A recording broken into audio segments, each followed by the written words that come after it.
All right, you guys, it's your boy LB here back at y'all with another one. Shouts out to the whole LDBC Lions Den basketball community. Get the video like, hit the subscribe, ring the bell whenever I drop a video. That way you get those notifications. Also subscribe to the Patreon. I'll leave a link to the Patreon when this stream is over with. And let's talk about this. You know, after James Harden's performance last night where he went 2 for 11, but he scored 21 points, right? And a lot of those points came from the free throw line.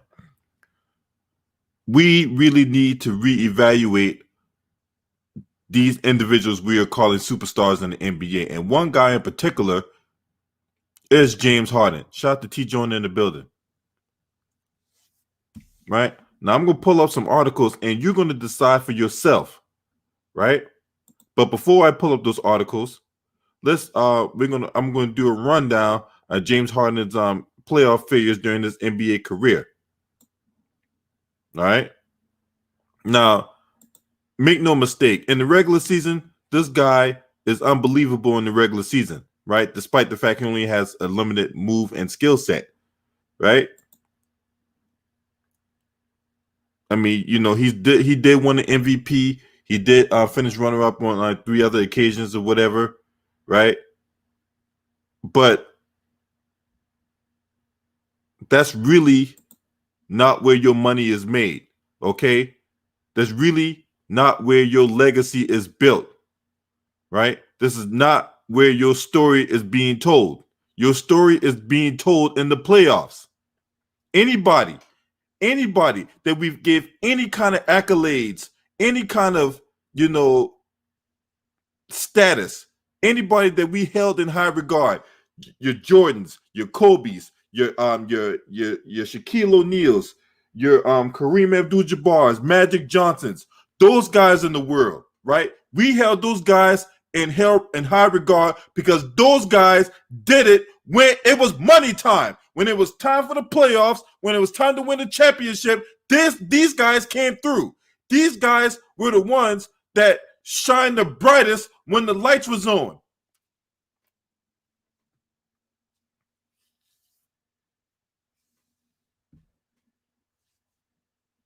That, in my opinion, is where we declare someone a superstar. Now, let's give a rundown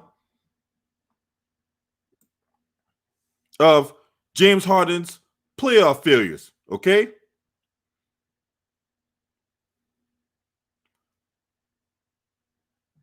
(2012) Harden choked in the finals when they played OKC. 2013, Harden choked in the first round against a team missing Russell Westbrook. He shot 7 for 22 at home in an elimination game against an OKC team missing Russell Westbrook. Okay? Now, this is when he first played for the Houston Rockets. 2014, Harden choked in the first round, losing the first 2 games at home to the Blazers. Harden had an extremely inefficient series that game. He had 1 field goal for 2 points, no free throws made, no assists in the last 18 minutes of a closeout game in Game 6. That's when Damian Lillard hit that buzzer beater, and Damian Lillard sent them guys packing. Okay?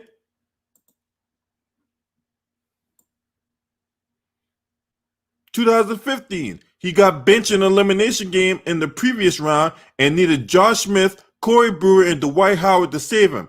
Then in the next round against the Warriors, the Rockets lost by 35 points in the Game 3, where Harden broke the record for most turnovers in a playoff game ever. Now, I take that back. They lost by 35 points at home in Game 3. Then you turn around in Game 5 and had broken the record for most turnovers in a playoff game, and the Rockets got put out. 2016, they got blown out multiple times by Golden State, missing Stephen Curry. And at that time, Stephen Curry was a back-to-back league MVP. Okay? 2017, I think 2017 was the year he won MVP, right? No, yeah, I think that was the year he won MVP. But this was the when they played the San Antonio Spurs back then, right? Lost by 39 points in a game 6 to a team missing Kawhi Leonard and Tony Parker, right? He had 3 times as many turnovers than field goals in that game. And then you had Hall of Fame players coming out talking about how James Harden quit, right? 2018, Harden shoots 24% from the three, goes 0 for 22 at one point during the Western Conference Finals. Had Houston looking to Eric Gordon for ball movements and scoring in games 6 and 7.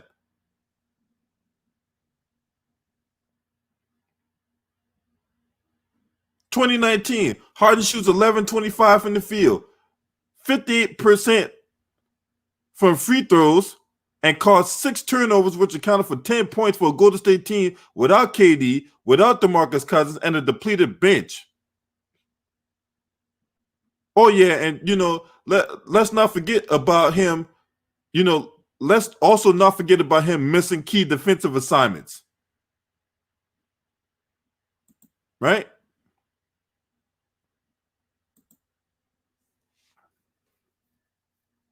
And he had the offensive foul against Draymond Green with 2 minutes left in the game.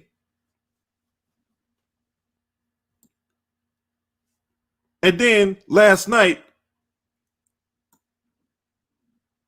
going 2 for 11 from the field, and if it weren't for those free throws he shot, his stat line would have been like something of a walking Rottweiler fecal matter. Shout out to Yusuf Knight, Jonathan McFarland, Philip Reinhardt in the building. Appreciate y'all, man. Let's tell the truth, man. And then you got ass clowns like Nick Wright. Yeah, I still put my foot in this Bama's ass. Nick Wright got the nerve to say that this dude is a top 20 player of all time. Man, if you don't get the fuck out of here, there ain't no way James Harden's a top 20 player of all time. Get the fuck out of here.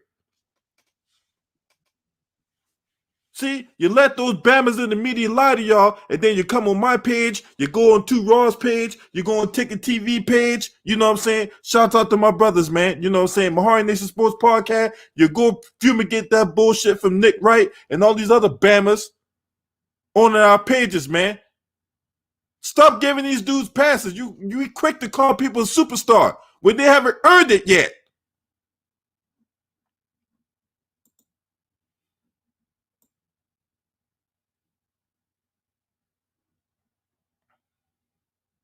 Now I'm going to go back to that game against the San Antonio Spurs, right? Because that game was legendary for all the wrong reasons, right? That was an inexplicable meltdown. You cannot explain that meltdown by James Harden.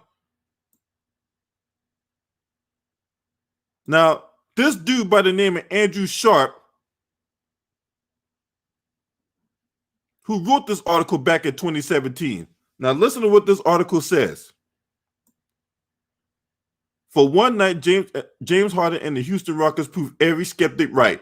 Fair or not, Houston's bizarre and embarrassing meltdown in Game 6 will go down in postseason lore. In the playoffs at home, after months of MVP campaigning from everyone associated with the Houston Rockets against a Spurs team that was missing his only All-Star, James Harden had 10 points. In the first half, he took 2 shots. Houston was down 19 at home at halftime. In the second half, it got worse. He finished 2 for 11 from the floor with 6 turnovers and fouled out.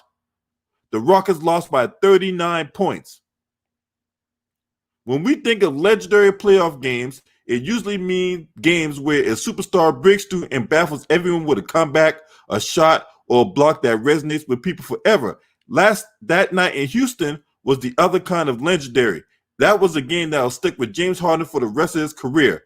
That sounds dramatic and unfair, and it's probably both of those things, but also just a fact. Every time Harden does something incredible over the next few years, someone will bring up that loss to the Spurs in Game 6. Every time someone calls him an MVP candidate, someone would use Game 6 against the Spurs to discount his case. Every time someone calls him a top 5 player, a perfectly reasonable claim, no, it's not, but we'll go on with the article. Someone will laugh out loud and pull up highlights of Harden staggering around on national television and getting blown up by DeJounte Murray and Jonathan Simmons. Half the fun in basketball is getting way too serious about completely meaningless, wildly subjective arguments, and Harden just gave the world a talking point that'll be tough to refute. It also goes to say, for the record, it wasn't just Harden who no-showed. They said Ryan Anderson had 14 points and 6 rebounds in Game 1, not to mention defense that helped LaMarcus Aldridge to 4 points. Rockets won that game by 27 points. That was in Game 1 of that series, right? In Game 6, Anderson was 0 for 6 from the floor with no points. Aldridge spent long stretches of the night looking like a young Olajuwon next to the Houston big man. It was that kind of night for everyone. Eric Gordon went 2 for 9 for 6 points. Beverly had 7 points. Clint Capella was 3-11 from the floor despite never taking an outside shot, never taking a shot outside 5 feet. Houston made 9 2-point shots all night. 9. The leading scorer in that game was Trevor Ariza with 20 points.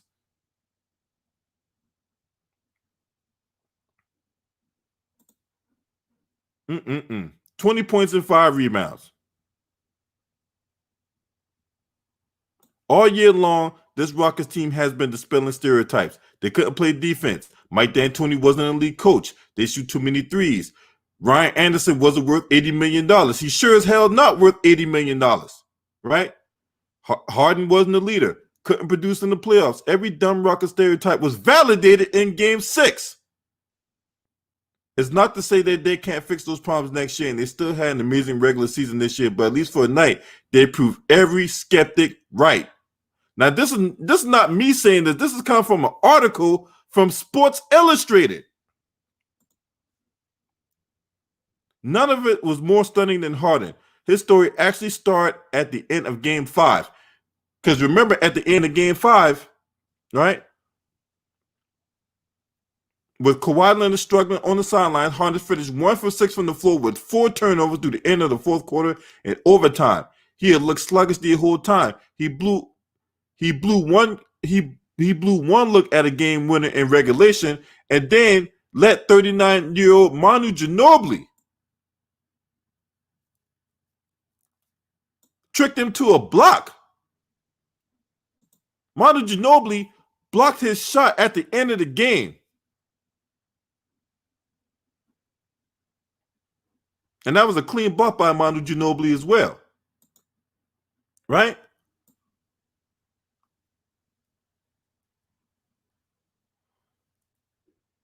And then you got Mike D'Antoni making excuses to talk about he's been battling the cold, but nothing that he knew of. And then try to basically pawn it off on James Harden, but you got to talk to him.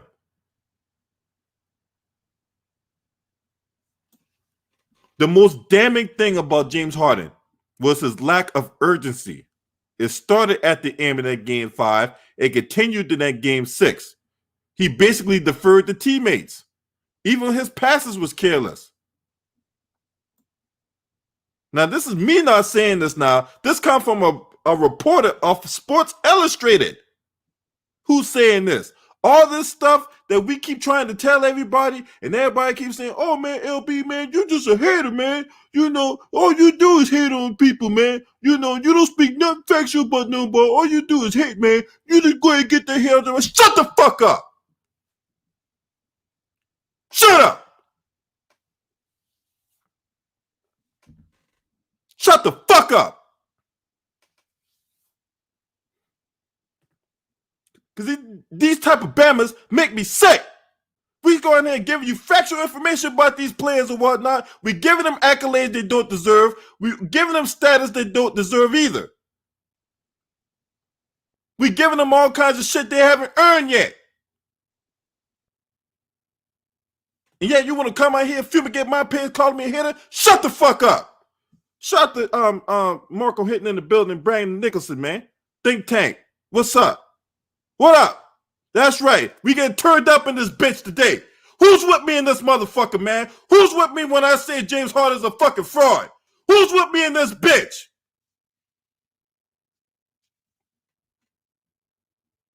If you're not with me, get out now. Get out.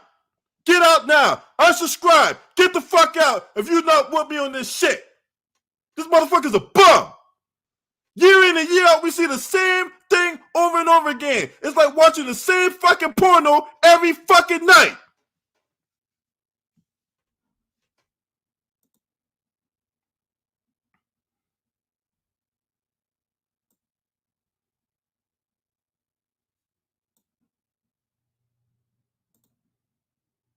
You that player, that type of caliber, you gotta show up. You gotta perform. And if you don't perform, you don't get the accolades, you don't get the recognition, you don't get none of that shit. Because to whom much is given, much is expected. To whom much is given, much is required in return.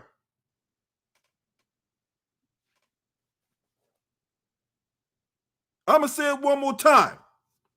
To whom much is given, much is required. Shout out to Unique Dawn in the building. Mwah. Hamilton Johns. What's up, man? Salute, man. Now, before I open up the chat line, because I'm pretty sure there's some other people that agree with my sentiment. I'm going to show y'all some articles that other people in the mainstream media perpetuate about this guy. And y'all tell me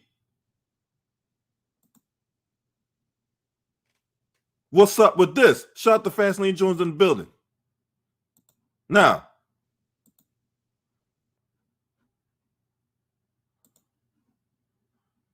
let's in the famous words of Fire Marshal Bill, let me show you something.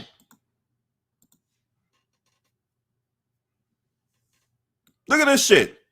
James Harden finishes number 32 on ESPN's all-time player ranking. You wonder why I don't put no stock in the ESPN. You wonder why I don't give them no credibility. Go through my timeline, and I talk about their bullshit-ass fucking list when they had Kobe Bryant ranked number 93rd. Look at this shit. All-time player ranking, James Harden, the 32nd best player. Get the fuck out of here. Ain't no fucking way.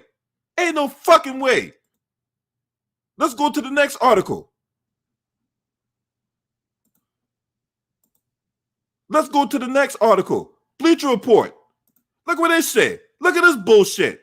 Look at this fucking bullshit. Is James Harden the best offensive player ever? Fuck no, he's not. How is this even an article? Grant Hughes, you should stop talking basketball. Stop talking basketball. Maybe you can talk about green grass and white rabbits and shit, but you should not be talking basketball. Talk about Jones. Is he the best offensive player ever? The fuck out of here. No way in hell that this Bama is the best offensive player ever. Now, this article was written back in January 2019. You see these motherfuckers in the media that's praising this guy, giving this guy all kinds of accolades before he even earns it? The fuck out of here, man. Fuck out of here. Ain't no way. Another Bleacher Report article. The more I read this Bleacher Report, the less credibility they got. Now, look at this shit. They got him ranked 27th. They were worse than ESPN when it comes to this motherfucker being all-time great player. He is not an all-time great player. You can't be an all-time great player when you're consistently playing like Rottweiler fecal matter. What up, Jeffrey Weaver? Shout out to Jeffrey Weaver in the building. Look at this shit. They got this motherfucker ranked 27th. Get the fuck out of here. Fuck out of here with that. You know that's bullshit.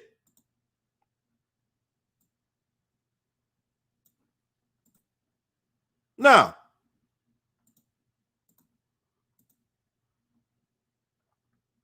This is the article that really tickled my fancy. Look at this shit right here. James Harden voted by fans as the top 101 player in NBA history. What fans? What fans? What fan? I didn't vote that. Did anybody in this chat room vote that? Huh? I'm pretty sure nobody in this chat room, anybody that's going to be watching this video when they get off work or whatever they're doing, is going to agree with that. Nobody agrees with that. What fan? Man, them whoever voted that shit, them motherfuckers don't know shit about basketball. Period. They don't know a fucking thing about basketball. If you run around here talking about James Harden is the top 101 player in NBA history, the fuck out of here. Man, look, motherfuckers must be smoking that good shit. I mean, we're talking like Crucial Conflict, smoking that, hey, in the middle of the pond, smoking that, hey. Yeah, that type of shit.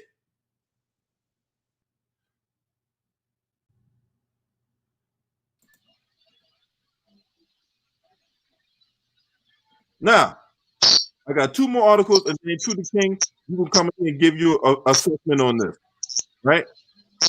What up, LB? What up, True the King? Hold on, I got two more articles to pull up. Okay, hold up. Don't trust me. You gonna get You good. You gonna get your time to shine. Look at this shit right here. It's time to admit that James Harden is the best scorer since Michael Jordan. Kirk Goldsberry, you can get the fuck out of here. Best scorer. He wrote that article on the night where James Harden dropped 60 points on the Atlanta Hawks. The Atlanta Hawks? Really? The Atlanta Hawks. This is what I'm talking about. This dude can drop 60 points in a regular season game, but he can't even get a third of that in a postseason game. He wanted, James Harden scored 60 points against the Atlanta Hawks. Big deal.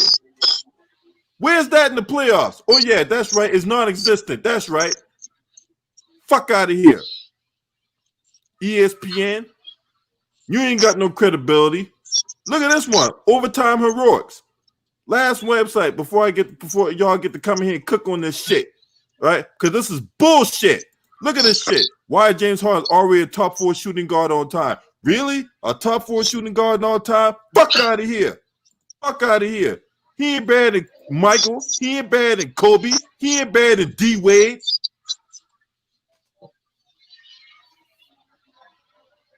And that's 3 right there. All these dudes that's going around, man, the fuck up, man. Look, go ahead, True the King, man. What you think about this, man? Listen, everything you said was right on the head, right on the line. All factual information, man. Hey, listen, can James Harden can put up a lot of points up, and that to a degree is impressive. Yes, but at the same time, when you in the playoffs, all that shit don't matter.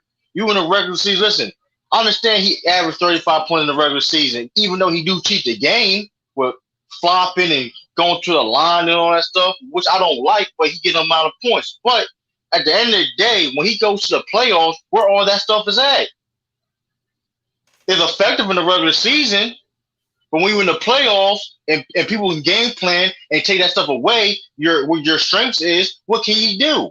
He folds every single time. He's not a closer. He's been proving that since OKC. But all that is empty. It's empty stats, man. It's empty stats. And I'm sick and tired. They don't criticize the media. Don't criticize him. They quit to criticize LeBron James, which to a fact LeBron James have not shown up a lot of times in his career. But it's time that LeBron James did show up. But Skip Baylor's gonna sit here and harp on LeBron like people, but they let James Harden get a pass. They killed Westbrook. They quit to kill Westbrook, but in LeBron, but James Harden get a pass. We're not doing that. We're not doing that. They'll quit to kill LeBron James for his failures and stuff like that. But LeBron James is a 3-time champion. What has James Harden done? James Harden ain't done nothing besides have great regular seasons and campaign for MVPs, but when he goes to the playoffs, he folds every single time. And last night was a prime example. A critical game 4 situation. A critical game 4. You need to win this game. And that man had 21 points with 16 free throws. Pack him up. Pack him up. And then you got these articles talking about he's a top 50, top 30 something player. He's a number 3 top 4 shooting guard of all time. He's not even top 10. He's not even top 10. Are you serious? Man, it's ridiculous, man. Like it's ridiculous, man. Media has been lying to y'all, man. Some, like you said, they lying about this man, how great he is and stuff like that, man. Listen, will he be a future Hall of Famer? Yes, but at the end of the day, he's a playoff choker. He never can get the job done. That's what he's gonna be known for. Dude that can, hey, have great regular seasons, whatever, have good numbers, but when it all matters, when it's time to make that money, when it comes to trying to win a championship, he folds every single time. Shout to Lou Ryder in the building. Marco Hinton, I see you, homie. If I ever shot you out. Also, Real Facts TV, I see you up in here too, man. You know what I'm saying? And but yeah, man, that's bullshit, yo. Shout out to the B Davis 231 in the building, man. I appreciate you, man. Yeah, he not even bad Latrell Sprewell.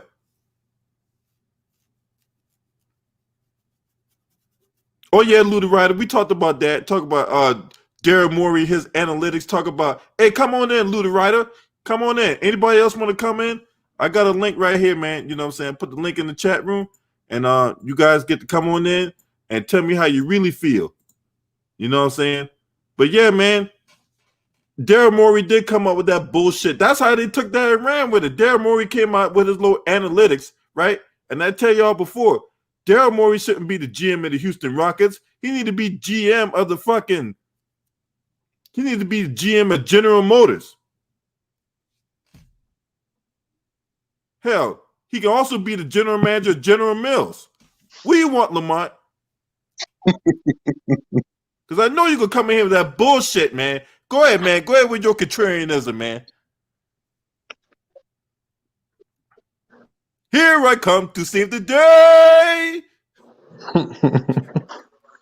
What up, Lamont? What's up, man? What did James Harden do this time? What he did. This is what he's not doing. Performing. He just had a bad game, man. How many bad games you could continue to have in the playoffs, Lamont? He playing the best defense in the NBA.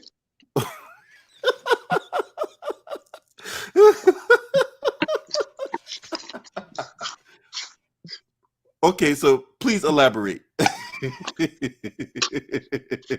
You don't think the Lakers have the best defense in the NBA? Okay, is James Harden not a superstar? He is. Okay, then. So if you're a superstar, what are you supposed to do? You're supposed to figure it out, right? Hey, as much as we cook on all these other cats, right?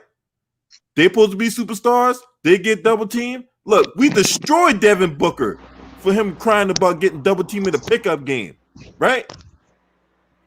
Hey, what are you supposed to do if you're a superstar? You're supposed to figure that out. Facts. Yeah, it's still a little harder though. Like, you gotta show it. Listen, that man get a pass more. That man gets a pass more than any other star player I ever seen, yo. Man, I don't even get this kind of pass when I'm driving up 95. Like, let's be real. Pass through easy pass. Like, they kill LeBron James. Easy pass on my car, and I don't get these type of passes. Like, they literally kill LeBron James for years for not showing up and miss whatever. You got Skip Bayless on his ass every fucking year.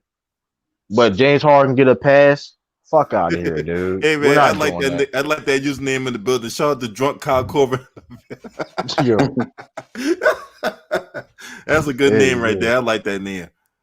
That man, James Harden, man, chokes every single time. He been choking since OKC. Hold on, y'all didn't really think they was gonna beat the Lakers, though, did you? It ain't about beat. Listen, here's the thing, though. It ain't about necessarily beating. It's about showing up. Like, if you can't sit for hold on, Judy King, Lamont.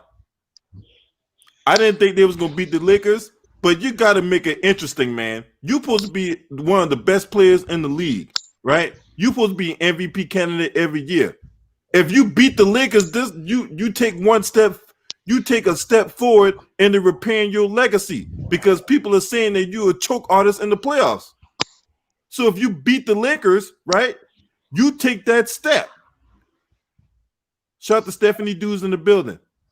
You do you have a problem with what I'm saying? I mean, please, if I'm wrong, please let me know. I just don't think they had a chance this year. But it's still no excuse to play bad though, yo. I understand what you're saying, but it ain't no excuse to playing bad. Like that's the problem. He's playing horrible. Like when he comes to this, he folds every single time. But like if you don't even put up a fight. If you look at the game, hey, I don't think it was a product of him playing bad though. I think it was Lamont. You do know I got a missing persons report out on James Harden right now, right? That man played bad, Lamont. I understand you about to say. I know you probably about to say the 10 assists and all that, but like, listen, he played horrible, yo. No, I'm saying when you getting double teamed, what is the other guy supposed to do around you? Right, but here's the thing. But he could listen. But here's the thing. It was easy. But here's the thing. It's easy to trap James Harden because he lives on that 3-point line, that step back three. If you trap that, he don't have no mid range. He don't see. He's limited. His moves is limited. He don't got a lot of moves like that. Shout out to hit 75 in the. So building. you trap like that's how to beat the Rockets. If you trap James Harden, you just stop the 3-point line, whatever, because you can't split the defense and do anything in the mid range. Yeah, man. So you take that away, and then this is the thing. Take the left away. You like he can't do nothing. He can't do nothing without the ball. And that's No, James Harden fucked up yesterday. No, he constantly fucks up in the playoffs. No. He got mad. Get this, Lamont. Now, last year, right, there was a game when they lost game 1. He complained about how the referees wouldn't call the game right. Now, mind you, this is the same dude now that does all this theatrics to influence the referee's whistle, right? But yet he calling out the referees for not calling the game right. Come on, man. And somebody hit 75. He said it best. You playing like shit is one thing, but when you give up, man, come on, man. I'm supposed to give this dude a pass. I'm supposed to give this dude superstar. Come on, man. It looked like his teammates weren't executing properly. He played bad too, man. Listen, you gotta play accountable. Listen, man. He had to be accountable, man. Like, he played bad. Like that man played horrible. Oh, you had 16 out of your 21 points is from the free throw line. Really? That means he's attacking the basket. Man, get out of here, man. What up, 2 Raw? What up, 2 Raw? Hey, I just saw your video before I went live. I wanted to get my twist, my take on this Bama. You know what I'm saying? I know Ticket talked about this morning. We cooked his ass on there. You know what I'm saying? I saw your video. I was gonna leave a comment on it. You know, freaking seeing this, guy playing like baby shit. And now I got the honor, the pleasure of bringing my boy 2 Raw for TV in this motherfucker. You know what I'm saying? I know you got some words for this motherfucking Bama. Go right ahead. The floor is yours. Well, Mark, let me ask you something, man. Let me ask you something.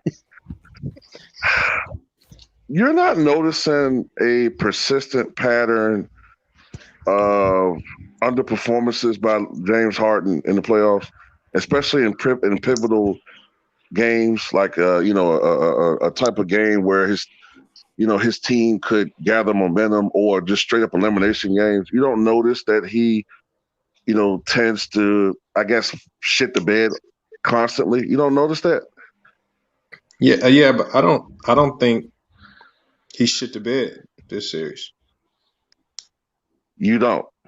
No. Well, the way I'm looking at it is, when you're getting double teamed, like when you get double teamed in the NBA, you have to play out of it. Like, you can't shoot your way through it.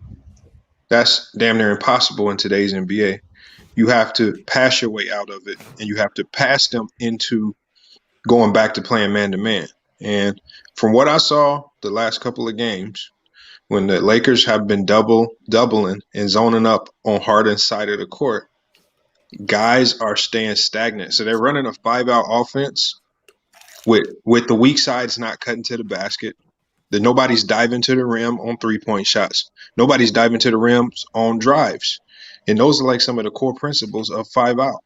So that goes to show preparation. Coaching's not stressing to everybody else what they need to do when Harden starts to get double teamed.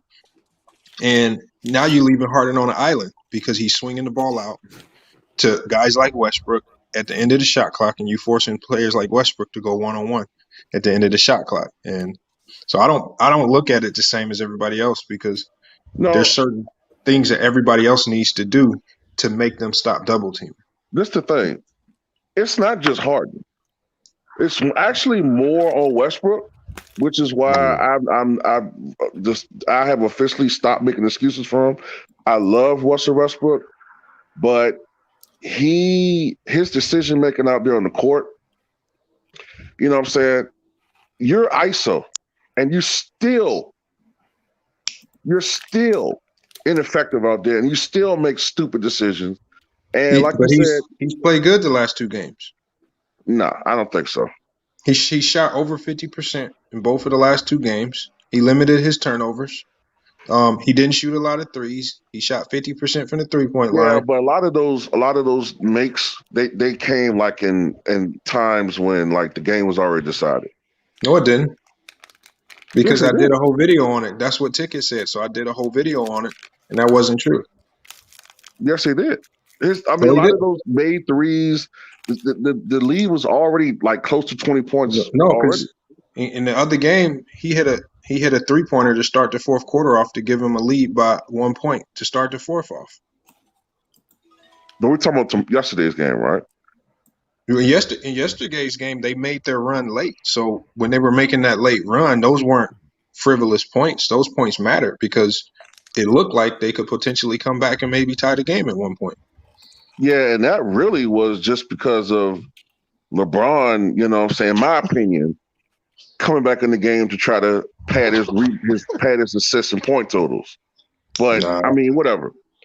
The thing is this. Okay, yeah, some of what you're saying is true, man, but other great players have had to worry about being double teamed. Okay, so I'm not expecting James Harden to come out there and score 40 points when he's being consistently double teamed. But it's the fact that he doesn't really have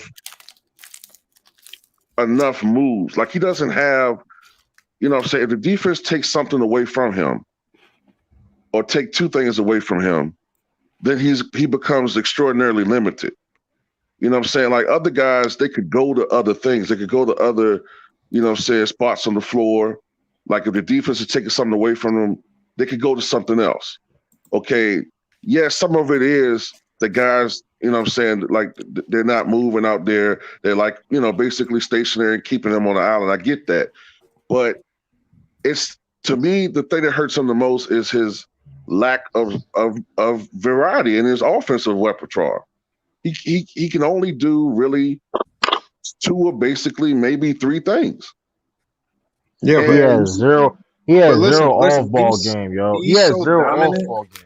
He's so dominant that you have to double team him because he's unstoppable one-on-one. That's his strength. So usually when you make a team double team, 2 ball reversals and you're hitting the open man.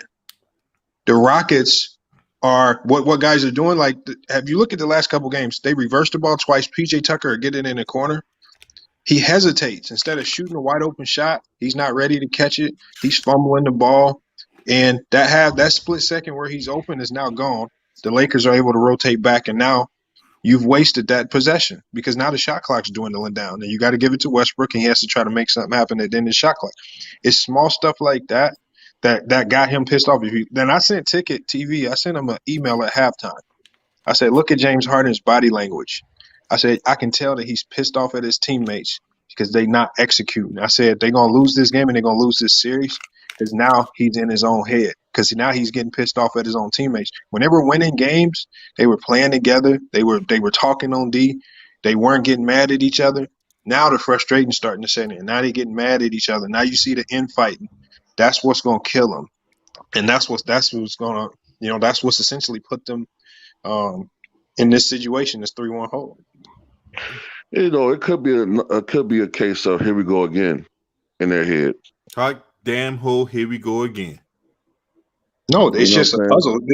You got to think it's D'Antoni. The Rockets have the same problem that the Bucks have. They play one way all year, and they get used to playing one way, and they don't have any backup plan when a good team out schemes you. See, the Bucks play one way all year. They didn't know, like they never learned from last year when they packed the paint and stopped Giannis. What's our backup plan? They never made a backup plan, and Miami did the same thing and stopped them again. The Rockets never had a backup plan if small ball didn't work. It was small ball or go home, and this is what they're faced with right now because they thought forcing the Lakers to play small ball would hurt the Lakers. It actually exposed that the Lakers are better when they play small ball. So you just actually showed the Lakers an additional weapon that they're better at. So. Like, what's the backup plan, D'Antoni? For me, it's more so coaching because now your players are getting frustrated because what you're doing ain't working.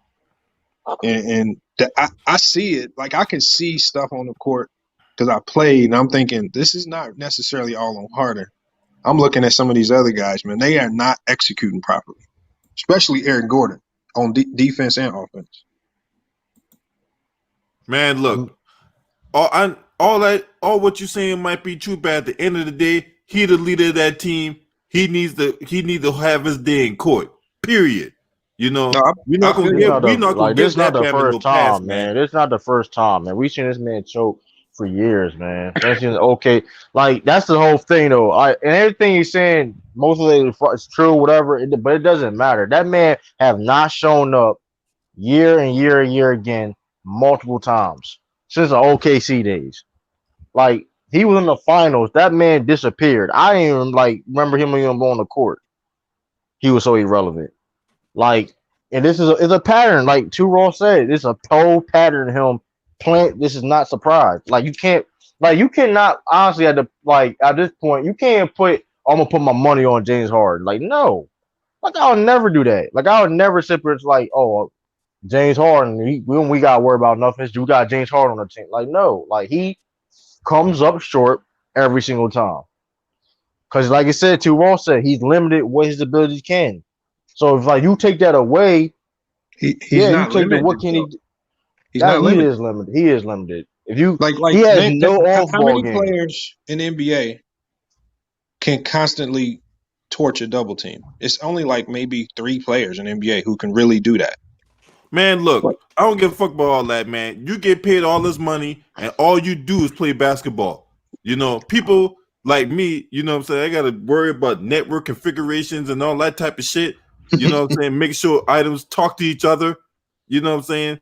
I got to do all that on a daily basis. All he got to do is dribble a basketball, right? You mean to tell me you can't find 2 yahoos to practice double teams on you?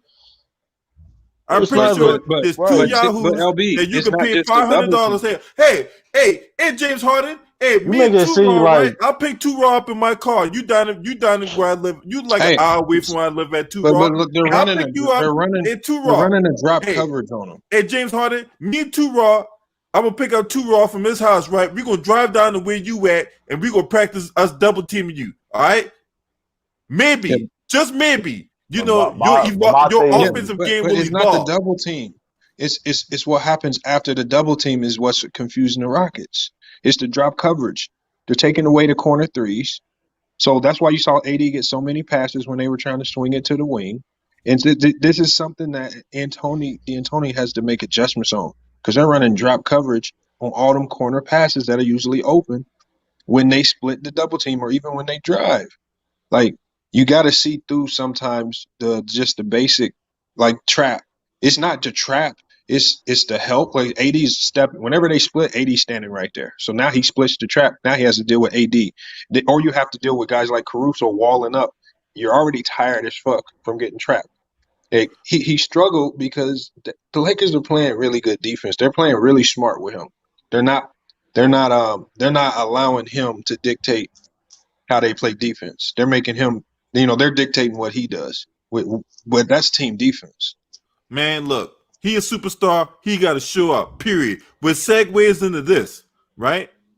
With segues into this, because just another person on that team that deserves just as much blame as James Harden.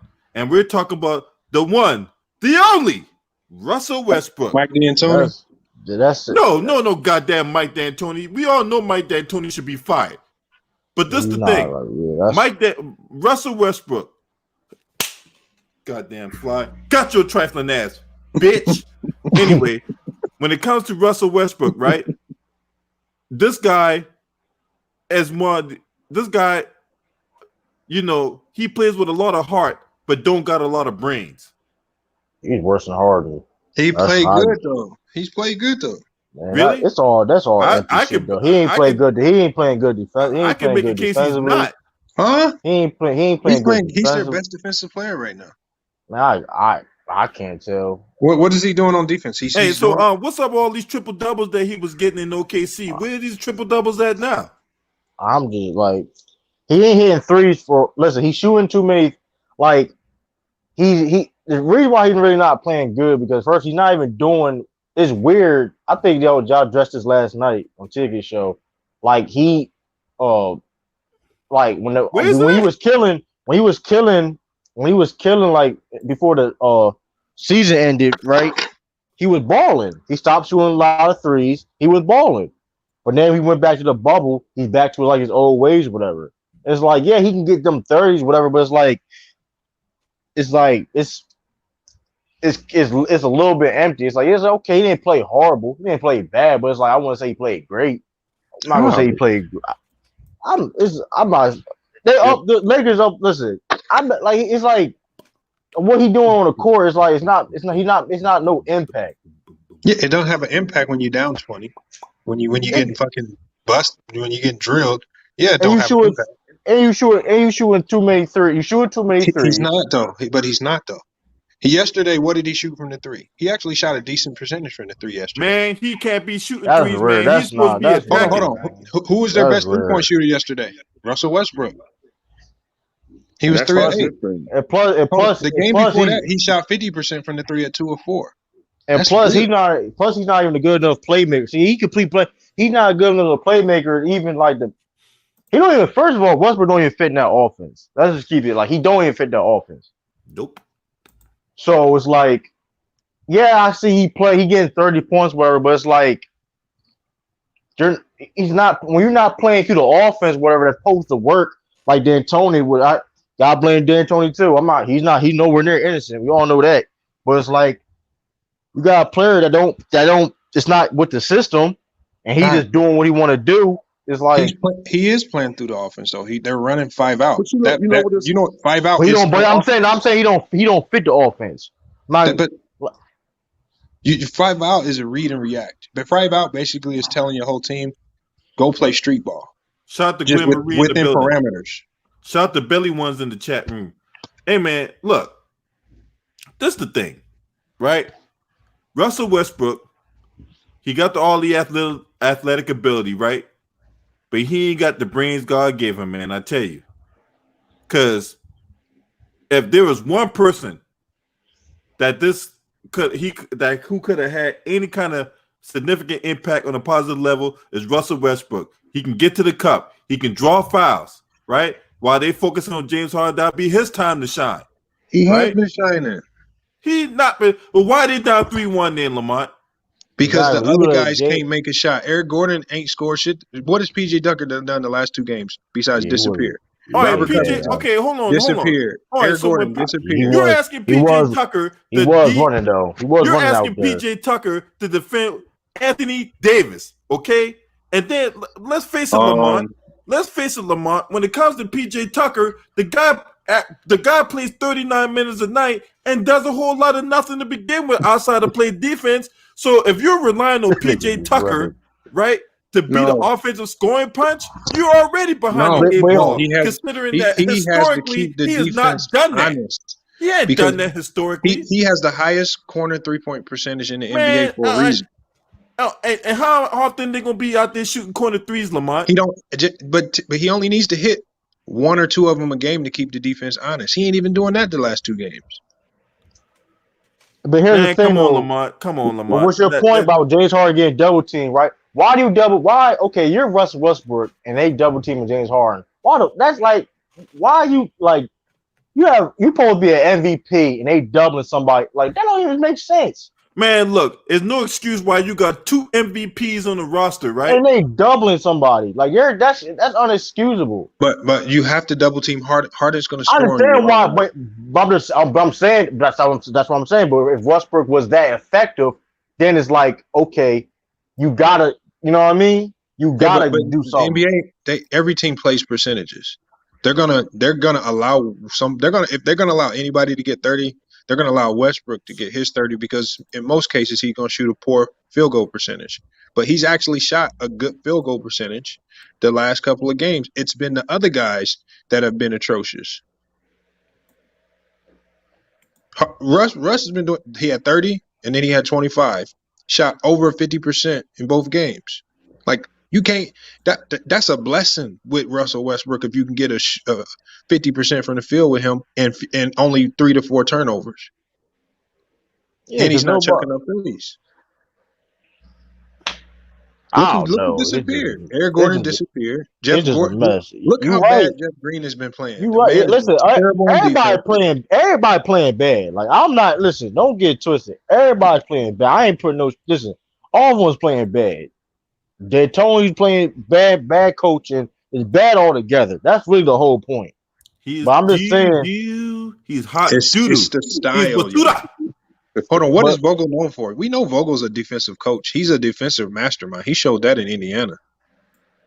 Now you give him 2 of the fucking best defenders in the league, and you give him guys that want to play defense. Yeah, they gonna fuck you up. I hear you, man. It's just like, who's the real defensive player of the year? AD. He's the real defensive player of the year.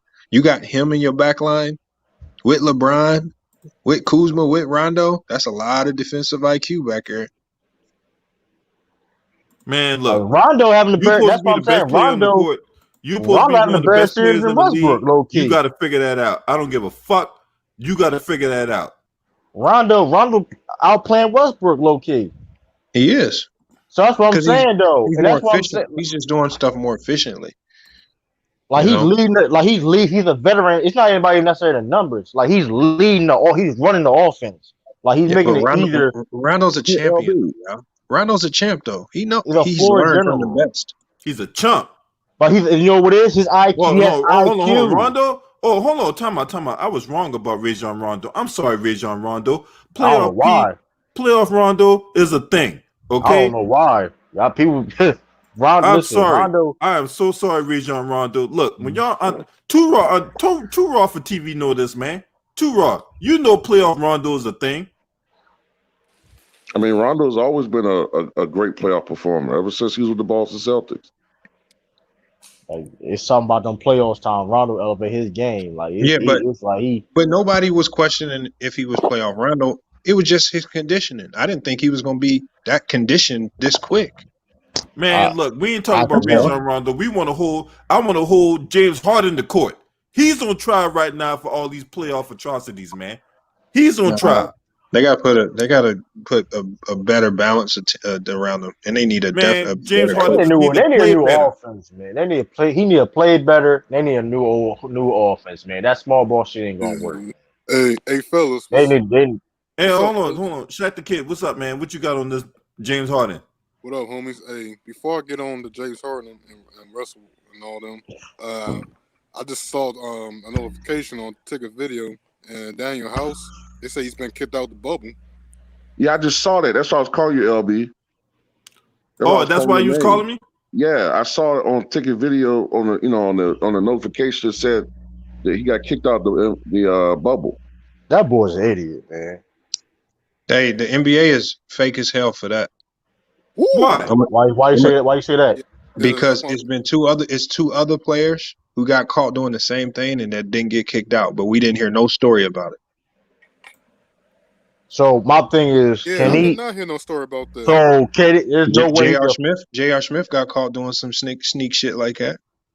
So what can Daniel House do after that? He just gotta take it. Like, You said what? Yeah, can you just take? That's But I'm saying that he can't. So if that's what you said is true. So Daniel House, he just gotta take the punishment and like, nah, that's not right. You know what I mean? Like, Oh, he's not. He don't have the name.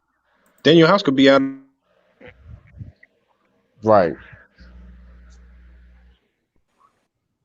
Yeah, Daniel House could be out of the league tomorrow. He can't say shit. Right. That is fucked up though. But he's an idiot though. That's like say he's don't even got like I don't know, man. He don't even like that's just idiot. You ain't got that clout yet, man. I understand the J.R. Smith is J.R. Smith. I mean, I don't. Niggas was hyping shit out of J.R. Smith though on the Lakers though, man. I don't them niggas. He ain't barely playing. Hey, but this the thing. I'm not gonna. Hey, look. Even though what Daniel House did was stupid, right? And you know what? I need to retract that because I need to get more information about that. But allegedly, he brought a girl in the fucking in the room. It was like right? a COVID-19 test. COVID-19 allegedly a COVID-19 doctor. LB, you got to go see her first before you judge her. Man, I don't give a fuck how she look. But still, it's still that's. She might look fine. Hey, I don't give a fuck how she look. I'm sticking my dick in her. Hey, I put her picture on the community post.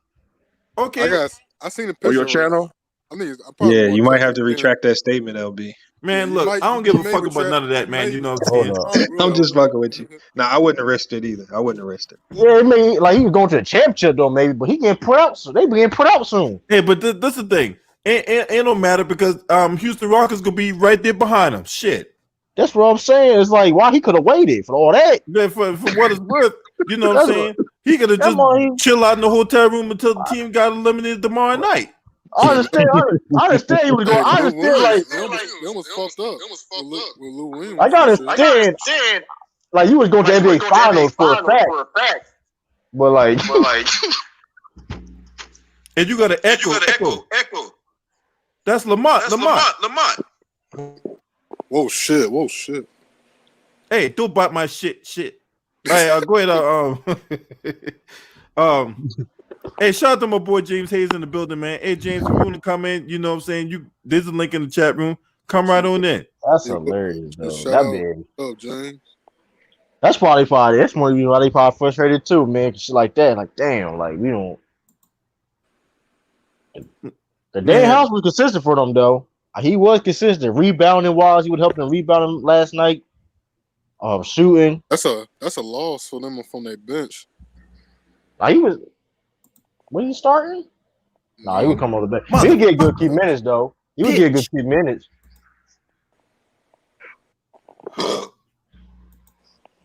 Yeah, they got that offense they're Tony doing. If they decided to keep him, he got to change that shit up. They Tony know better, man. He got to change that shit up.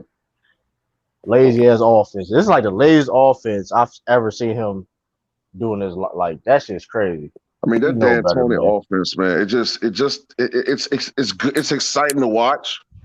You know what I'm saying? It put asses in the seat. It's fun to watch. It's only fun to watch is when they make threes. Right. That's what I'm saying. It's fun to watch, but it's not conducive to winning. Yeah. I'm just saying. I'm saying for this specific offense he got right now, he know better, man. You got. Come on, yo. You know. Yeah. Better. It's.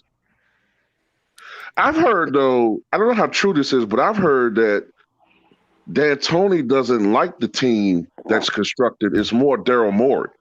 I believe that they traded Kid Capella. I believe that.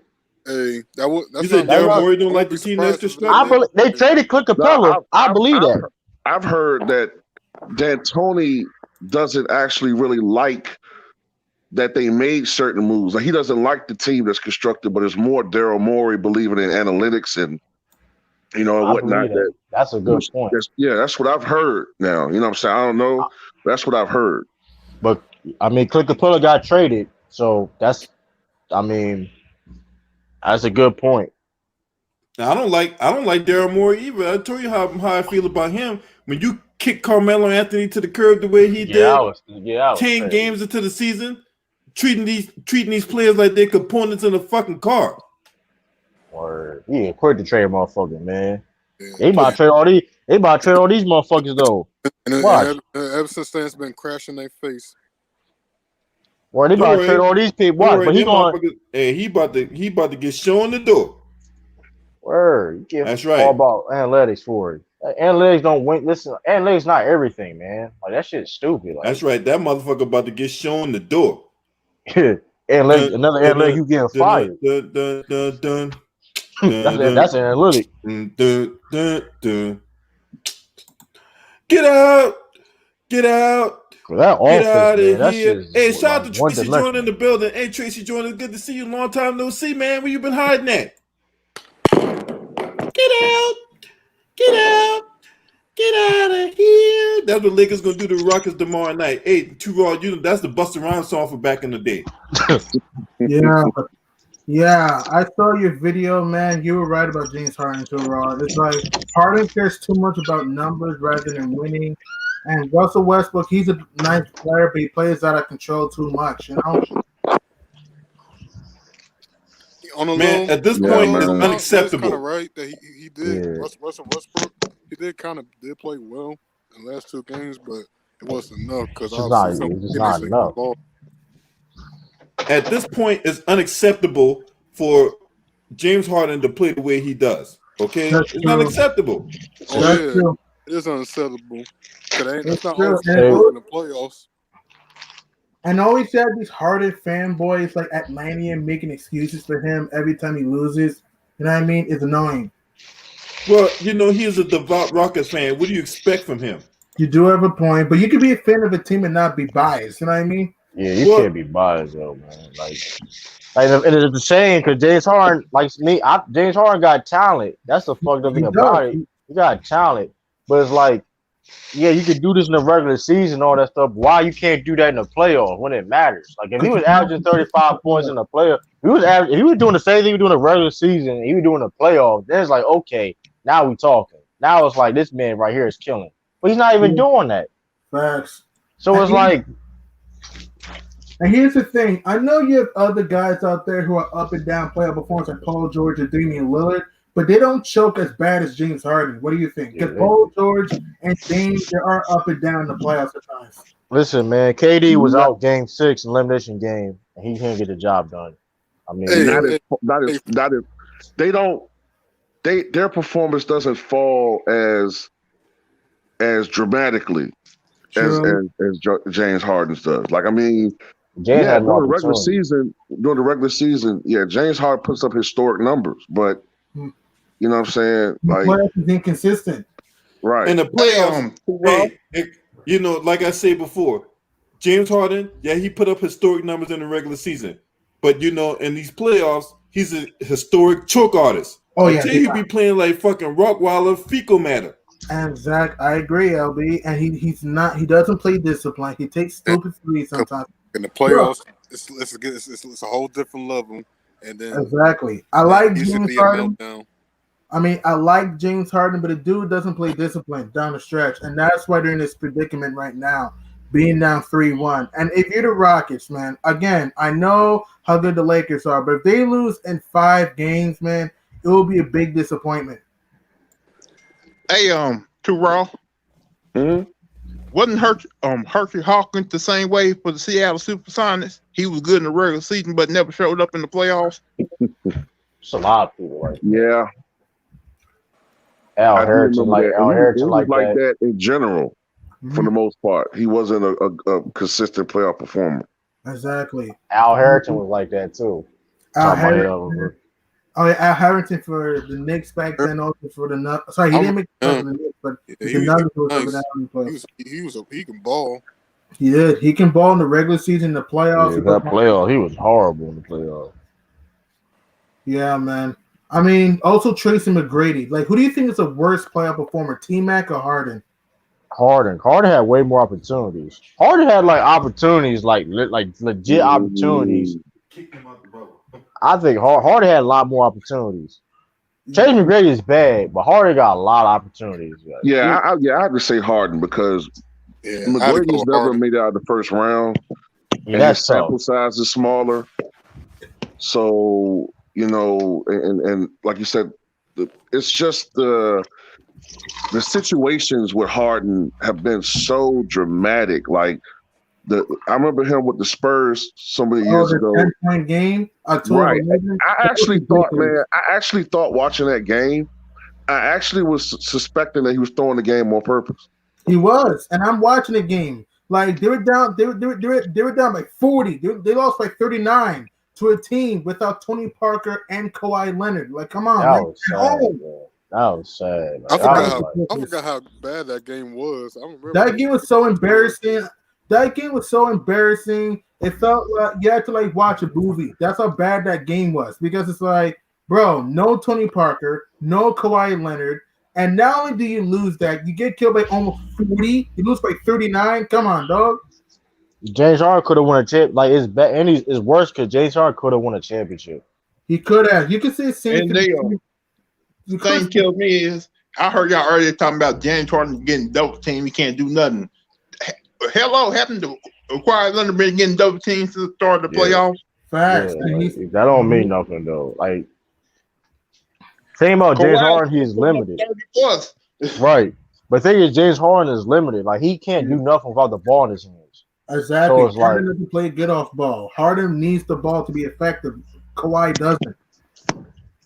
Like James Harden, for the most part, the player is like he runs his stuff off top of the key.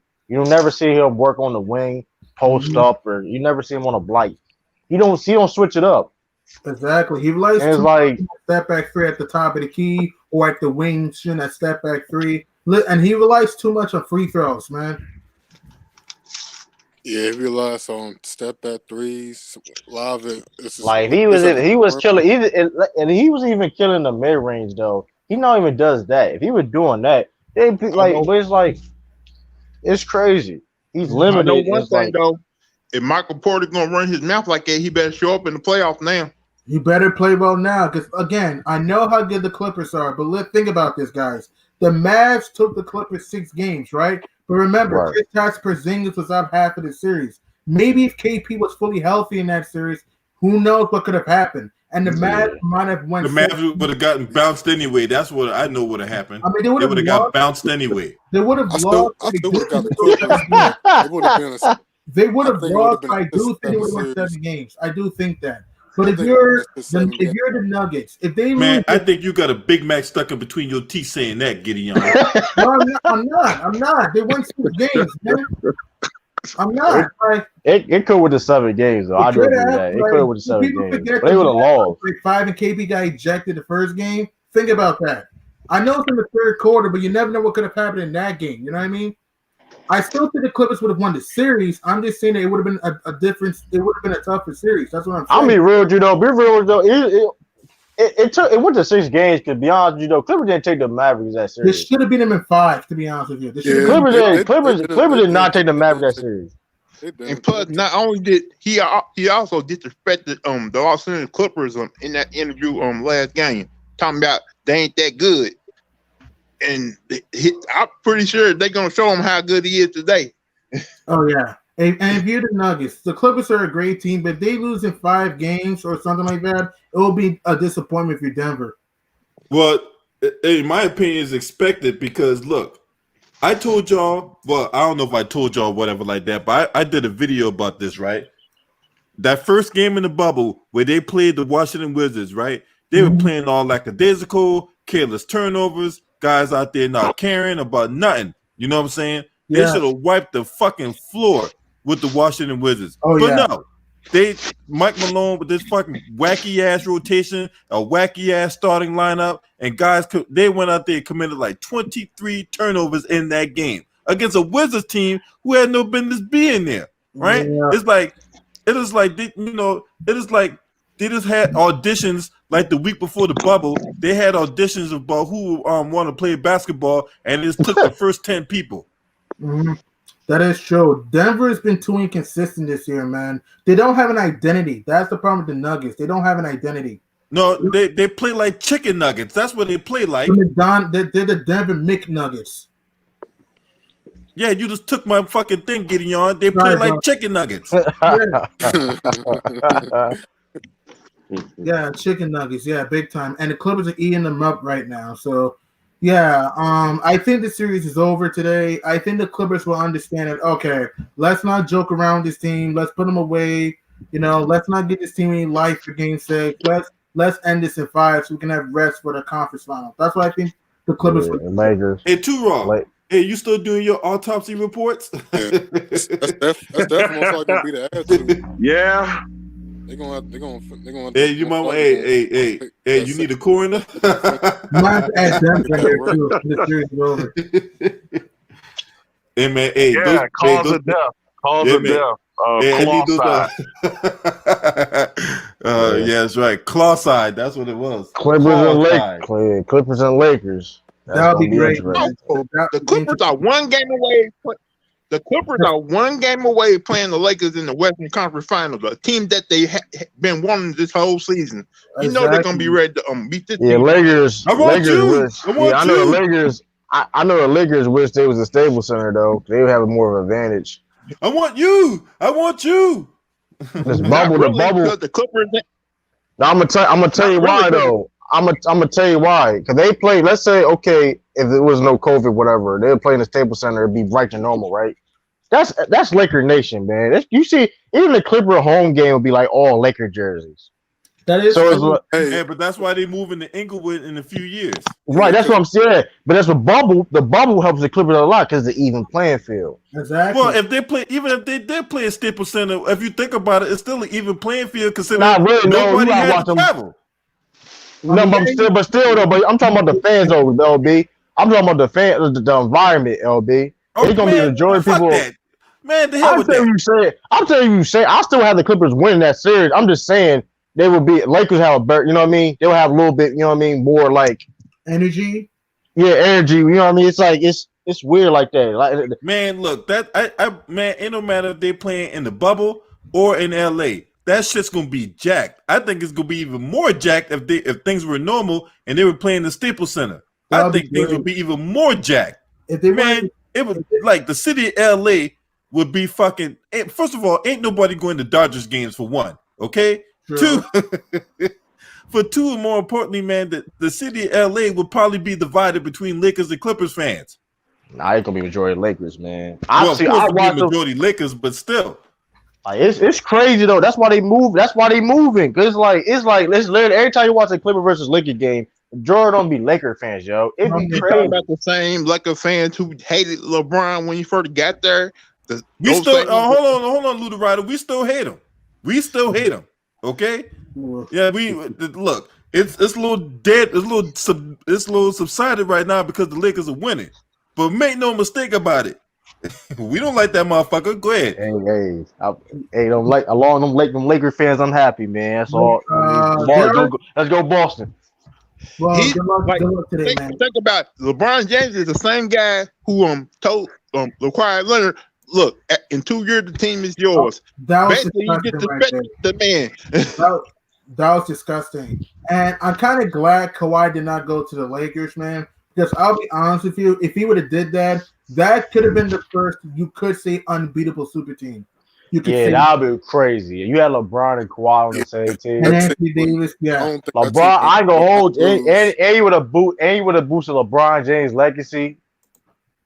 They would have got like do you think that team could have gone for a 2-peat or even a 3-peat? You never know. If LeBron, AD, and Kawhi, that could have been a 2-peat or even a 3-peat. Really, what would have happened is if Greg Popovich wouldn't got mad at Kawhi for leaving San Antonio, he got traded to the Lakers. LeBron would never been a Laker. You think so? I know so. Yeah, because he was going to go to LA before LeBron, right? Oh yeah, He was going to go to LA before, but Greg Popovich didn't want him to go to LA. That's why he got traded to Toronto. Yeah, which is very cold. Toronto, Canada is cold. So basically, what the Clipper team you got right now, that would have been the Lakers team. Hold on. There's another dynamic, and there's another element of that we're overlooking and undervaluing. Right now, Remember, the Lakers had a string of young players. Oatmeal Face, Brandon Ingram, fucking what's his face? Julius Randle. Yeah. Nice talent, good talent. Obviously had Kuzma, Josh Hart, right? They had a string of young talent and Fluke Walton as their head coach. Now, let's play a game of what if, shall we? Because we do it all the time, whether it be on my channel or Ticket channel or 2 Raw channel. So let's play the good game of what if. What if that Lakers team, with Luke Walton made the playoffs, right? You think they would sign LeBron James in the offseason? Hell no. Nah, I don't think so. They would have. All right, then. I don't think so. Had they got Kawhi, had the Lakers acquired Kawhi Leonard, now they might have to give up a few pieces. They might have to give us some draft picks. Shout out to John Henry in the chat room. I see you, man. Appreciate you. And the real Kansas City. I see you too. But anyway, so had they acquired Kawhi Leonard, right? They might have to give us some young pieces, probably give up a couple draft picks or whatnot. The core of the team will still be there. You think LeBron would have gone to that team? Nope. Nope. Probably not. All right, then. LeBron probably would have stayed in Cleveland. He probably would have stayed in Cleveland. I mean, he was not going to the West. I mean, if LeBron didn't go to the Lakers, he was not going to the West. You know what I mean? Magic Johnson made that move out of desperation because the Lakers fans was getting pissed. Y'all didn't see the protests outside the Staples Center at the end of last season. Yeah, last year's season for the Lakers was pretty rough. I mean, I can remember last year losing to the Grizzlies, Suns. Man, they were losing to motherfuckers they ain't had no business losing to. And at home at that, they losing to like the Bulls, the Cavaliers, the Atlanta Hawks. Fucking Mario Hazunia blocking LeBron James' shot in the Garden. What the fuck is that? Bro, they also lost to the Pacers by 42 without Oladipo. That's baby shit. I also think Alonzo Ball don't become a Laker either. They lost to the Pelicans without Anthony Davis. Like, come on, man. They don't make the trade for Anthony Davis had that team was making the playoffs, right? Had Lonzo Ball, instead of dissing Nas and worry about his lame ass rap career, you know what I'm saying? Maybe the motherfucker actually shoot better than 50% from the free throw line and actually play with some heart and play with some aggression and be that floor general. He's a pass for point guard, LB. And I can pick any Yahoo to pass the fucking ball. Huh? Be honest with you, LB, I don't think Lonzo Ball become a Laker. I think they would have got your boy Jason Tatum over Lonzo. Magic Johnson don't pick Lonzo Ball. If Jeannie Buss was allowed him to do his job, I don't think Magic Johnson draft that fucking bum. Because Magic Johnson even said himself he wasn't sold on Lonzo. Mm-hmm. I think he would have drafted a guy like De'Aaron Fox or Jason Tatum. Yeah. Those guys are very underrated. And hey, we'll see Jason Tatum tonight at 9 p.m. So just imagine having a team with Kawhi, Jason Tatum, and Brandon Ingram.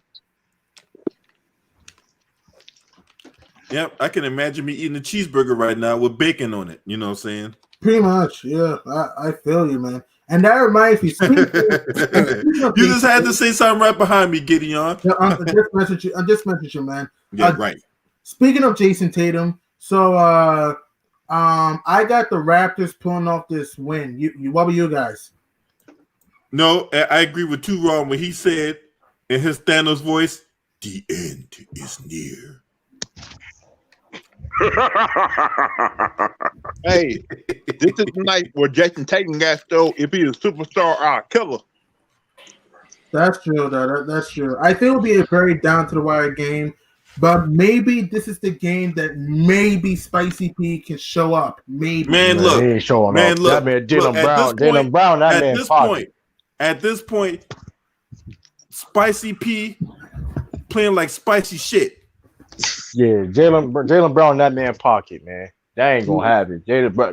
Brad Stevens said, "Yo, no, you in that man." I cannot wait for Boston to beat Toronto tonight because all you Raptors fans out there, that's right, all you Raptors fans that took your fucking time and effort and you took your shitty ass fucking draws off your body to take a shit on my channel. Talk about I didn't know what I was talking about. Boy, I can't wait. I'm gonna jump outside my motherfucking skin. Man, I'm a bold prediction. Man, we When they got go Celtics home gonna blow tonight, them out, man. Celtics hey, blowing them out hey, tonight, man. I'm gonna play the Celtics Bronny song for you. blowing them out Hey, tonight, I man. can't wait to sing the Bronny song for you, Toronto That should Raptors fans. that I should be the love attitude. you, Blow you them out. love They me. can't So cook We're Bronny games. song. one happy family. Definitely should blow Yeah, them I I mean, but out. look can't at fucking this. wait. I got Look at this. Celtics for a blowout tonight, man. I don't Over see Look it. at this prediction. though. Game They 7. blew, I don't they see blew it. 2 games. If Look Kemba at this Walker though, shows up Gideon. Come tonight, out. What? Come out with a great start. Look at this though, Gideon. Start the second half. The if last Kemba game, Walker, right? Kemba Walker only scored what, 5 points? 5 points, and he was 2 Wow. of 11. Jaylen Brown missed 19 out of 30 shots. Yeah. Okay. Lowry Jay had Tatum. probably the best playoff game of his career, one of the top 2 playoff games of his career. True. Okay, Anunoby made another miracle shot down the stretch, You can see and they it. still barely lost. I mean, that is true, but it still counts as a loss anyway. When I'm saying I this, mean, it does. It does. But they gotta play their hard. They literally playing their best ball in their lives. Against you a dog. Deion. yeah. if Kemba Walker scores 15 or 20 points tonight, they gonna win. I mean, I think you do have a point. If he just plays well, they can win. But you can say the same for Van Fleet. Van Fleet was 7 for 22. Other than that third quarter, he didn't get going. You can say if Van Fleet plays better, if Spicy P hypothetically has a good game, if Gasol steps up and plays well. That's not happening. That man looking old. Marcus Gasol looking old right now. I mean, again, I'm not a Raptors fan. I'm not. I'm a Knicks fan. What I'm saying is that, look, it can go either way. I don't see a blowout. I just think it's true. I don't see a blowout. It's game 7. Both teams should get the bold prediction. I see Brad Stevens. He was like that the box one on Kemba Walker. He addressed that off the gate. So they gonna do that box one on Kemba this game. That's not gonna work. But Gideon, you remember how that last game ended and what happened afterwards? They got in each other's face. You know, Marcus Smart. They right? not playing no games, man. They ain't gonna play no type of game. Especially, I don't know who started. Powell, I don't know who started, but you pissing off. Like, listen, Marcus Smart is going to come out there ready to play. Like, I mean, listen, I think it's going to be a close game, but I do see. But okay, if Norman Powell can do what he did in Game 6, no, he's not. But I do think Norman Powell can play well. I think Van Fleet will have a big game today. OG Anunoby is one of the most underrated players on the team, man. People don't mention how valuable OG Anunoby is for the Raptors. Yeah, he is valuable. He is good. And you know, But y'all gotta think about this too. If Toronto don't win tonight, what made you think Giannis gonna go there next year? Shoot, he got a good relationship with the general manager. But here's the thing: he's not a free agent this year. So you think they're going to trade him in the offseason? He's not a free agent this year. It all depends if he get that max extension.